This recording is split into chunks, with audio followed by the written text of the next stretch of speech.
Graça e paz, abençoados. Canal Luzes da Graça, vindo até você com o tema que é o tabernáculo.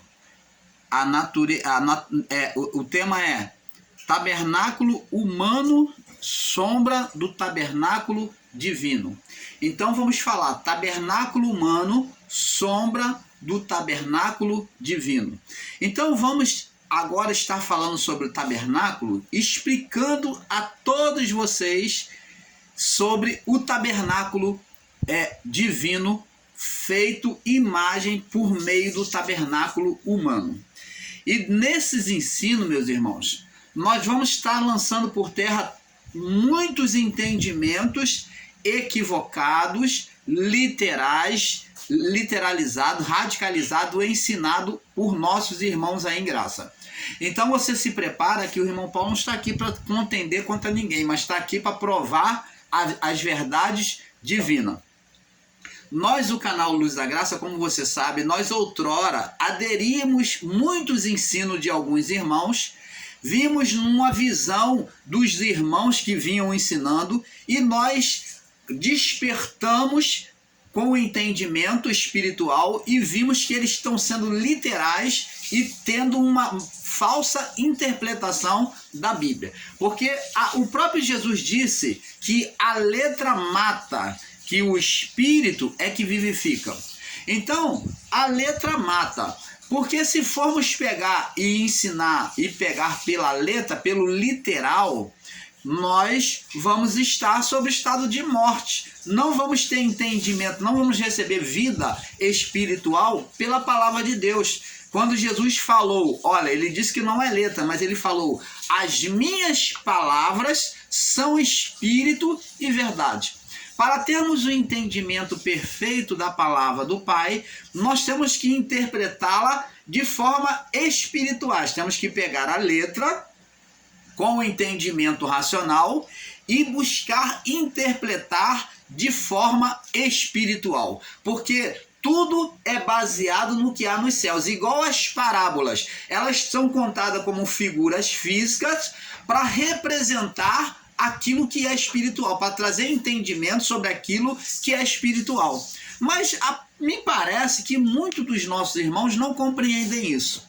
Mas nós não vamos nos alongar, vamos iniciar o estudo aqui, tabernáculo humano, sombra do tabernáculo divino. Vamos estar começando o estudo aqui. Paz seja dada a todos vocês e eu tenho certeza que esta série vai trazer um grande entendimento perfeito. Vai ser um enxerto muito grande no conteúdo espiritual de entendimento na sua vida. Pode ter certeza disso. Nós vamos abrir um leque para muitas coisas que vai trazer entendimento a você. Vamos aqui falando, tabernáculo humano. Sombra do tabernáculo divino. Abençoados, nós, o canal Luzes da Graça, junto com o canal Graça pela Luz, viemos trazer a vocês o entendimento perfeito sobre a natureza humana aos olhos do Criador.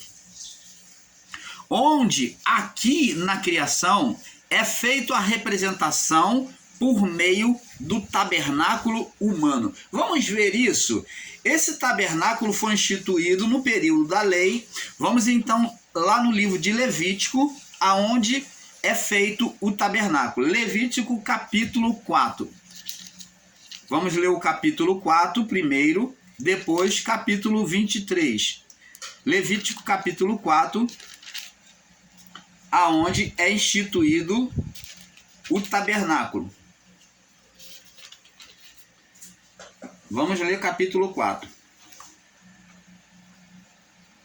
Diz assim, olha, preste atenção ao que diz a palavra. Diz assim, falou mais o Senhor a Moisés dizendo, fala aos filhos de Israel dizendo, quando uma alma pecar por ignorância contra alguns dos mandamentos do Senhor acerca do que se deve fazer e proceder contra algum deles, o sacerdote ungido, se o sacerdote ungido pecar, então está falando de uma vida humana, das tribos lá, agora está falando sobre o sacerdote. Se o sacerdote ungido pecar para escândalo do povo, oferecerá ao Senhor, pelo seu pecado que cometeu, o novilho sem defeito por expiação do pecado.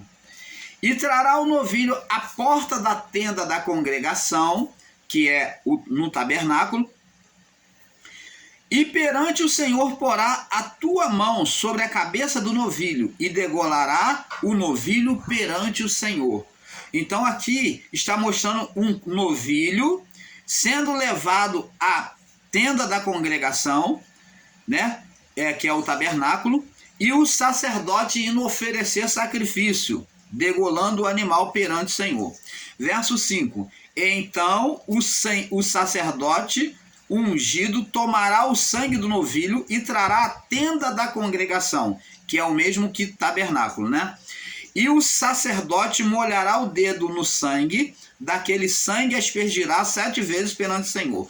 Então, vamos só fazer uma pausa aqui, que no início da leitura, no verso 2 aqui, do capítulo 4 de Levítico, diz assim: fala aos filhos de Israel dizendo, quando uma alma pecar por ignorância. Por que está a palavra ignorância? Sem consciência ou distraído cometer um pecado. Pecar sem querer, não sabendo que era pecado, ou pecou não por um prazer de pecar, mas porque fraquejou ou distraiu-se. Então é chamado de pecado de ignorância. Por que pecado de ignorância? Porque o outro pecado, que é o pecado consciente, é aquele que é o pecado do homem carnal, que sabe que é errado, mas ele continua querendo praticar. Então esse é um homem carnal. Para esse não tem expiação. Por isso que aqui a palavra diz para que a expiação do pecado seria para aquele que pecou sem o prazer de pecar. Um pecado por ignorância, por distração, sem o prazer de pecar. Por isso que João diz que não há quem não peque. Ele diz assim, aquele que diz que não tem pecado é mentiroso. Vamos ler aqui. Primeira epístola de João, no capítulo 1, né? No verso 5, vamos ler do verso 5 até o verso 10. Diz assim: esta é a mensagem que dele ouvimos e anunciamos, que Deus é luz e nele não há trevas nenhuma. Então em Deus não há treva, não há restício de pecado. Se dissermos que mantemos comunhão com ele, que estamos junto dele, e andamos em trevas, mentimos e não praticamos a verdade. Então, aquele homem, aquela mulher que diz que está na fé, que vive uma comunhão com Deus, que é homem ou mulher de Deus, tem que viver uma vida de conduta digna que não escandalize. Porque se viver em treva é mentiroso e não praticamos a verdade, diz aqui. Mas diz aqui no verso 7, mas se andarmos na luz como ele está na luz, aquele que anda como filho de Deus, que vive como filho de Deus, ele só busca prazer na luz. Temos comunhão uns com os outros, você vê que não há inimizade, e o sangue de Jesus Cristo, seu Filho, nos purifica de todo pecado. Então, o ministério evangélico ou igreja, congregação, que há inimizade, há partidarismo entre os irmãos, nós já vemos que eles não estão na luz. Não estão agradando a Deus, porque diz aqui, se andarmos na luz como ele está na luz, como Deus é luz, mantemos comunhão uns com os outros, com os irmãos. Não há partidarismo, não há briguinha, não há fofoca. Então, ministério que tem fofoca, partidarismo, que apoia um e vai contra o outro. Então, essa igreja, chamada igreja, ela está dividida, ela não está na luz. O espírito de Satanás está imperando ali na mente dessas pessoas. Diz assim, e o sangue de Jesus, aí sim, olha só o que diz João agora. Mas se andarmos na luz como ele está na luz, mantemos comunhão uns com os outros, temos paz uns com os outros, e o que acontece? E o sangue de Jesus Cristo, seu Filho, nos purifica. Então quer dizer que se realmente eu vivo uma conduta cristã, buscando andar na luz, então o sangue de Jesus passa a ter valor na minha vida. Então ele vai nos purificar. Mas se eu andar de uma conduta carnal, o sangue de Jesus já não tem mais serventia para mim. Opa, como disse Paulo, já não resta mais o quê? Um sangue, confissão de pecados. Então bate com a palavra do Paulo, do apóstolo Paulo, que diz que não temos que pecar. Paulo disse: que farei? Que fomos salvos pela graça, que farei? Fomos salvos do pecado, reinou o pecado para que a justiça de Deus se manifestasse a nós. O que farei? Permanecerei então no pecado? Paulo disse: de forma alguma. Se permanecemos no pecado, já não há mais o quê? Expiação de pecado. Já não há mais o quê? Remissão de pecado. Paulo diz: já não há mais remissão de pecado se eu permaneço no pecado. E João continua no verso 8 dizendo: se dissermos que não temos pecado, então todos pecaram e destituídos foram da glória de Deus. Quem vive sobre a natureza humana está passível de pecar. Por isso que lá está dizendo sobre pecado consciente. Ele diz: quando uma alma pecar por ignorância, nós pecamos até nos pensamentos, pecamos às vezes de forma insultuosa contra os nossos irmãos, contra Deus, um pensamento insultuoso contra o Criador, o entendimento equivocado da palavra, tendo um olhar de Deus como Deus mau. Isso é pecado, inconsciente, mas é. Se dissermos que não temos pecado, enganamos-nos a nós mesmos e não há verdade em nós. Então, aquele que diz que ensina que não há mais pecado no mundo, ele é mentiroso. Ele se engana, ele está se equivocando. Os nossos irmãos ensinadores em graça que estão ensinando que não há mais pecado, eles com entendimento equivocado dizem que Jesus já levou todos os pecados. Eles pegam a palavra de João 1,29 e diz aqui, João dizendo: eis o Cordeiro de Deus que vai tirar o pecado do mundo. Eles falam: tirou ou não tirou? Opa, tirou? Qual o pecado que ele tirou? Tirou o pecado do mundo de hoje? Pecado continua. João está dizendo que o pecado continua. Se dissermos que não temos pecado, enganamos-nos a nós mesmos e não há verdade em nós. Então, quem ensina que não há mais pecado não entendeu a verdade não entrou nele, não há verdade em nós.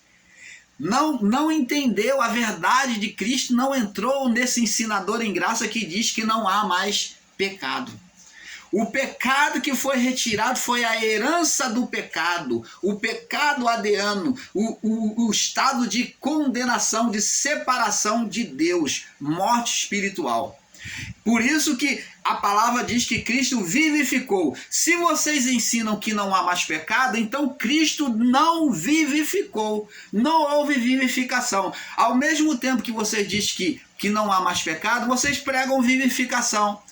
Como que pode haver vivificação se essa vivificação é relativo ao estado de morte espiritual adriano? A herança de pecado, aonde Paulo diz que todos pecaram e destituídos foram da glória de Deus. Você está entendendo, amado? Então, o pecado existe. Existe pecado consciente, que é do homem carnal, que permanece no pecado. Para esse se comporta diante de Deus como um cão que volta ao vômito, como uma porca lavada. Eles abominam e ridicularizam o sacrifício de Cristo na cruz. É vão. Todo sacrifício que Cristo fez por essa pessoa carnal é vão. Cristo fez, é para ela? É como se ela quisesse permanecer suja, não quisesse tomar banho, sair daquele estado nojento, daquele estado imundo. Então Cristo está lá, o chuveiro lá para limpar, a água limpa foi derramada sobre toda a criação. Quem quiser se aproximar dele é igual o povo lá, o povo rebelde lá que foi picado pela serpente. Quem olhasse para a serpente de bronze, que era a representação da serpente espiritual em Cristo, seria purificado da mordedura. iria ser sarado. Mas quem não olhasse para a serpente ia morrer. Ora, assim também em relação ao homem carnal. Quer permanecer carnal? Vai ser carnal, mas vai sofrer condenação eterna do inferno. Vai sofrer a chama do fogo eterno. Então, abençoado, não existe isso. É pecado, o pecado continua quando a pessoa continua pecando consciente. Agora, todo cristão, todo homem, todo ser vivente peca o quê? Peca como diz aqui no livro de Levítico 4:2. Quando uma alma pecar por ignorância contra algum dos mandamentos do Senhor, a qual acerca do que se deve fazer e proceder contra algum deles, aí Deus vai mandar o sacerdote espiar um cordeiro. Por isso que foi criado o cordeiro, pecado para apartar o pecado da ignorância, inconsciente, um pecado que foi cometido involuntário ou sem o prazer de pecar. Você está entendendo? Agora, o que permanece no pecado é que tem prazer de pecar. Olha o que João diz agora no verso 9. Vamos ler o verso 8 de novo. Se dissermos que não temos pecado, enganamos-nos a nós mesmos, não há verdade em nós. Né? Então quem está ensinando aí que não tem pecado, a verdade não entrou nele, ele não entendeu a palavra de Deus. Os nossos irmãos ensinadores ingratos que dizem que não tem mais pecado mais. Se confessarmos, se admitirmos a dependência de Deus, né, que somos fracos, somos falhos, reconhecermos as nossas práticas de pecado, se confessarmos os nossos pecados, Ele é fiel, Jesus, o ato da cruz está pronto. Ele é fiel e justo para nos perdoar. O sangue já foi derramado uma vez por todas. Ele permanece sacerdote para sempre nos céus. Então, se existe um sacerdote para sempre, por que a imagem de sacerdote nos céus? É porque vai servir para toda a criação, por todas as gerações. Então, sempre vai haver pecado. Você está entendendo? Mas eles estão ensinando que não existe mais pecado. Mas ensina que Jesus é sacerdote para sempre nos céus, que o próprio Paulo ensinou. E como é que fica aí? Se existe um sacerdote para sempre, para que vai existir sacerdote nos céus se não tem mais pecado? Oh, abençoado! Paulo diz que não há mais sacerdote na terra, que ele foi o primeiro e último sacerdote perfeito, para sempre. E que ele é sacerdote nos céus. Para que Jesus, o Cristo, vai ser sacerdote nos céus se não existe mais pecado? Mas para esse sacerdote nos céus existe demonstrando que o seu poder, o poder do seu sangue de expiação ficará para toda as gerações, enquanto existir o homem. Mas eles não entendem isso, eles não têm o olhar espiritual. Mas nós, o canal Luzes da Graça, buscamos trazer a palavra com um olhar espiritual a você. Se confessarmos o nosso pecado, reconhecermos, né, as nossas fraquezas, Ele é fiel e justo para nos perdoar. Então, sempre Deus quer o homem sob dependência dele por meio do Filho. Negar o Filho é negar o Pai. Jesus disse, quem nega o Filho também nega o Pai. Mas eles estão aí negando o nome de Jesus, dizendo que o nome perdeu o poder, que você não precisa mais clamar o nome de Jesus, que o nome de Jesus já não tem mais poder nos céus. Opa! Mas tá aí, estão falando abobrinha, ensinando abobrinha aí. E tem um montão de pessoas que não lê Bíblia, que não, aliás, lê, que nem gibi, mas não examina as Escrituras e tá indo nessa corriola de ensino errado. Se dissermos que não temos pecado, se confessarmos os nossos pecados, Ele é fiel e justo para nos perdoar os pecados. O sangue permanece para sempre, porque o sacerdote está lá nos céus, ele é sacerdote para sempre. Então o sacerdócio, ele é exercido todos os dias sobre a nossa vida. Se pecamos, o sangue nos purifica e nos arrependemos, ele nos purifica. Se não nos arrependemos, vamos continuar praticando o pecado, a carnalidade. E aí o sangue não tem efeito.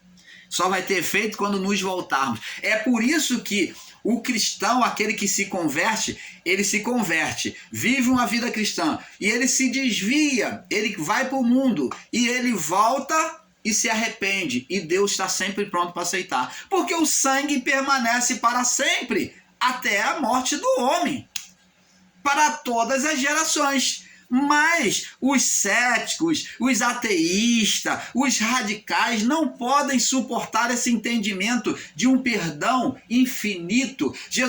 Os discípulos perguntaram a Jesus: mestre, até quando se deve perdoar o pecado do irmão? Até 7? Jesus disse: eu não vos digo 7, mas 70 vezes 7. Quer dizer, um perdão sem limite. Mas eles não entendem esse sacerdócio. Eles não entendem. Cristo começou o sacerdócio dele lá no Getsêmani. Ele se colocou ali, ó, com as vestes salpicadas de sangue, naquela oração de intercessão a Deus, para cumprir o propósito de Deus. Ele começou a ser sacerdote ali no Getsêmani. Ele se mostrou o sacerdote. Ali ele se mostrou sacerdote com as vestes salpicadas de sangue, que ele transpirou junto com o suor, sangue, de tanto esforço físico. E diz que não precisa orar. Esses irmãos dizem que não precisa orar, não precisa fazer sacrifício, não precisa se esforçar em oração, jejuar. Eles dizem isso. Mas Cristo, ele fez o sacerdócio nele, por meio dele, para nós, para o mundo daquela época, para nós, para todas as gerações. Com as vestes salpicadas de sangue, suou de forma tão tremenda, uma luta tão intensa contra a sua natureza carnal, pelo mundo, por todos, que ele transpirou junto com o suor sangue. Isso é um sacerdote com as vestes salpicadas de sangue. Tinha que salpicar sobre ele para ele entrar diante de Deus e interceder pelo povo. Primeiro ele tinha que estar preparado. Então o sacerdote, ele se preparava, ele pegava o sangue, aspergia 7 vezes sobre ele, sobre as suas vestes. Aqueles 7 vezes aspergia, 1, 2, 3, 4, 5, 6, 7. Aspergia 7 vezes, e então a sua veste salpicada de sangue, agora ele podia entrar no santuário de Deus. E somente o sumo sacerdote também fazia a mesma coisa, é que entrava no santo dos santos. O sacerdote não, somente o sumo, que é o sacerdote principal, superior. Ele estava numa condição espiritual de preparação acima do sacerdote. Mas ele também tinha que se salpicar as suas vestes para entrar no santo dos santos. Senão morria fulminado. Lembra lá de Ana e Zacarias, que Zacarias já é velha idade e ele foi exercer o sacerdote, caiu a sorte para ele exercer o sacerdócio no período antes do nascimento de Jesus. Ele foi amarrado, porque era costume dos sumos sacerdotes irem amarrado. Todos tinham que ir amarrado com corda para não morrer lá dentro, porque ninguém poderia entrar lá para tirar, porque quem entrasse morria. Entrasse, tivesse uma pontinha de indignação contra Deus, de pecado, morria lá.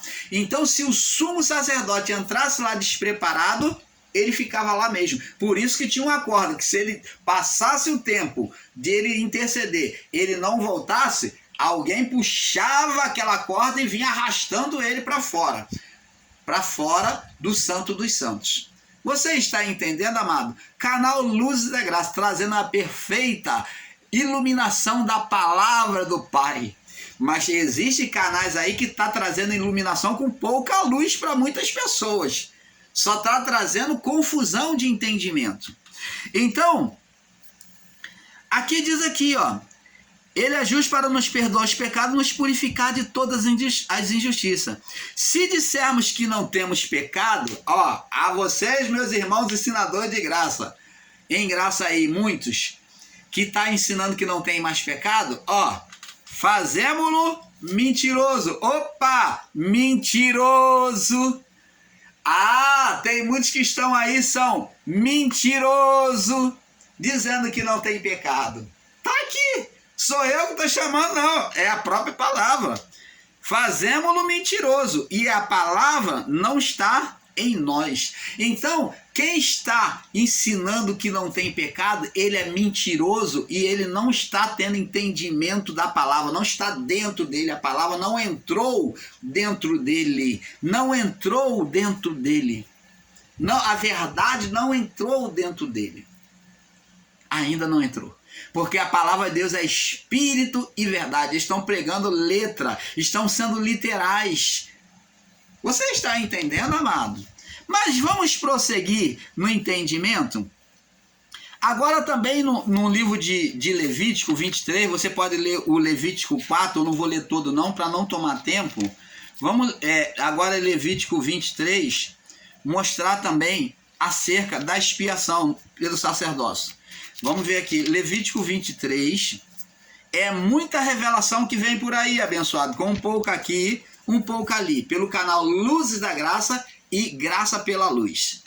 Você pode visitar também o nosso canal Graça pela Luz, nós explicamos parábola por parábola. Vamos trazer muita revelação aí do Pai. Levítico 23, do verso 15,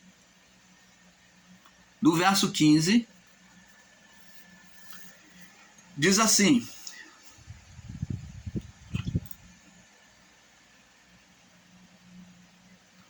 bom, eu vou deixar isso aqui para você ler. Aqui vai falar sobre as primícias. Eu não vou ler não para não tomar muito tempo. Você vai falar sobre a oferta oferecida no santuário, né? Lá na tenda da congregação. Então, agora, abençoados, nós, canal Luz da Graça, devemos trazer a vocês o entendimento perfeito sobre a natureza humana aos olhos do Criador, onde aqui na criação é feita a representação por meio do tabernáculo. Vamos para Mateus 7, e talvez você vai me perguntar, por que Mateus 7? O que tem a ver isso com o tabernáculo? É esse olhar espiritual que devemos ter para entender a palavra de Deus. Vamos ler aqui. Jesus agora vai olhar para o tabernáculo. Olhando para o tabernáculo, Jesus vai mostrar uma figura espelhada no tabernáculo. Vamos entender isso. Vamos entender, passo a passo. Jesus diz assim, Jesus, quando fala acerca da oração, diz assim, ele diz assim: pedi e dar-se-vos-á. Primeiro ponto, pedir e dar-se-vos-á. Você imagina uma pessoa pedindo algo a alguém? Então a pessoa, para pedir algo a alguém, normalmente ela está de forma física diante da pessoa, né? Hoje em dia se faz pelo telefone, né? Por telégrafo, por carta. Pedir e dar-se-vos-á. Buscai e encontrareis. Buscai e encontrareis. Batei e abrir-se-vos-á. Então ele manda pedir, que é uma coisa pessoal, né? Pessoal, onde a pessoa vai lá fazer um pedido. É como o homem, no reino, o povo vinha diante do rei fazer um pedido, que era o que reinava sobre eles, fazer um pedido ao rei. Vinha diante do trono do rei fazer um pedido. Então ele tinha que fazer um pedido. Primeiro ele era inquirido para fazer um pedido ao rei, para se chegar diante do rei. Então ele era consultado pelos que estavam abaixo do rei para ser atendido pelo rei, fazer um pedido, se chegar ao rei. Então ele pedia, buscava e batia. Ora, pedir, buscar e bater, pedir, falar. Pedir, falar. Buscar é se projetar o corpo, ir ao encontro. Buscar. Projetar a vida, ir de encontro. É ir em busca. É projetar o corpo e ir de encontro. E bater é indo ao encontro, é quando chega a pessoa ou ao lugar determinado para ser atendido, para pedir, é ela bater ou gritar, chamar a atenção. Então, vemos aqui algo que mostra o físico, que é o corpo, que está no pedir, a alma, que é o buscar, é o projetar a vida diante daquilo que quer. Buscar, ir de encontro. Buscar é aplicar o desejo. É aplicar os desejos que está relacionado à alma humana. E o bater é estar diante da porta, da localização daquele a quem nós iremos pedir. É estar diante. Então, é pedir, que pedir você pode gritar, para quem está distante, você pede a alguém, é falar, comunicar. Está relacionado ao físico, ao corpo físico. Buscar está relacionado à alma humana, aos desejos do homem. Buscar é se projetar, é projetar os desejos, é buscar, ir de encontro, é projetar a vida. E bater, que é estar diante daquele que você foi pedir. O bater já está diante. Então está mostrando o corpo físico, a alma e o espírito. O que é que está diante sempre de Deus? É o espírito humano. Então, por meio do espírito humano é que o homem tem comunhão com Deus, irmão Paulo. Você está falando isso. E por meio da alma, o homem busca se achegar a Deus. Isso é busca. Por isso que a palavra de Deus diz lá no livro de Jeremias: buscar-me-eis e me achareis quando me buscardes de todo o vosso coração. O coração está ligado a quê? A alma. O coração está ligado à alma. A palavra diz lá no livro de Provérbios, acho que é 3:23, que do coração do homem procede todas as coisas. Ele diz aqui que do coração do homem procede as fontes da vida, que tanto o bem quanto o mal, que é do desejo da alma. Então, lá no livro de Provérbios 3:23, diz assim, que do coração do homem procede as fontes da vida, tanto o bem quanto o mal, que está relacionado à alma. E o corpo físico, aonde é que entra? O corpo físico é a representação da carne do homem. Então na oração Jesus está dizendo que nós primeiro projetamos o corpo. Nós vamos pular aí para a segunda parte, vou deixar pular automaticamente, tá? Tabernáculo humano, a sombra do tabernáculo divino. Vai pular aí para a segunda parte. Então Jesus ensinou, por meio da oração, que o homem começa a orar de forma racional, com o físico, e então, a partir do físico,